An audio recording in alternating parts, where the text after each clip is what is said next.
Bonjour à tous et bienvenue sur cette vidéo de présentation du jeu Second Poteau. Dans cette vidéo, on va vous montrer ce qu'il y a dans la boîte, c'est quoi le principe du jeu et on va commencer une petite partie pour que vous compreniez comment ça se joue. On regarde ce qu'il y a dedans.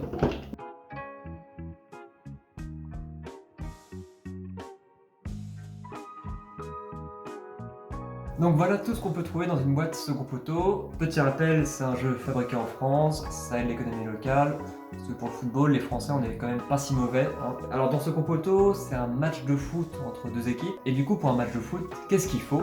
Alors il nous faut un terrain. Alors ça, c'est le plateau que vous voyez ici. Ici, vous avez le but de l'équipe rouge. Ici, le but de l'équipe bleue. Les tribunes et le compteur de score de chaque équipe, un peu comme au baby-foot. Et entre chacun de ces buts, vous voyez qu'il y a des cases.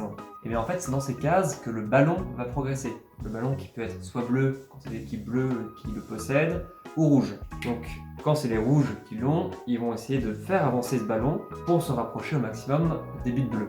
Ce terrain, il est divisé en 3 zones, la zone des attaquants, des milieux et des défenseurs, et c'est dans ces zones-là que vous allez positionner vos joueurs. Dans ce Second Poteau, les joueurs, il y en a 13 dans chaque équipe, donc il y a les 13 bleus et 13 rouges. Chaque joueur a un niveau indiqué par ses étoiles. Une étoile, c'est le joueur le plus nul de votre équipe, mais faut faire avec. Et le joueur qui a 5 étoiles, c'est la superstar, c'est celle qui tire toute l'équipe vers le haut. Les deux équipes ont exactement les mêmes joueurs, même nombre, même niveau. Du coup, la différence va se faire sur comment vous les placez et surtout comment vous les faites jouer ensemble. Au foot, ce qu'on aime bien, c'est quand il y a des buts, et donc pour ça, il faut tirer. C'est pour ça que dans ce Second Poteau, il y a les cartes gardiens. Vous voyez que c'est les cages, avec des cibles, 6 cibles au total, avec des petits trous. C'est là où on va tirer et c'est là où le gardien va plonger. Qu'est-ce qu'il y a d'autre? Il y a le livret de règles, toujours utile.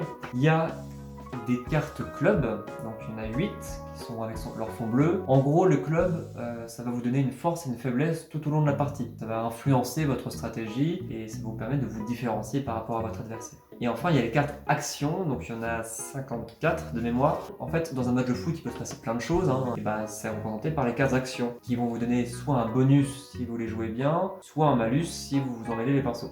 Qu'est-ce qu'il y a d'autre? Oui, il y a les marqueurs carton jaune.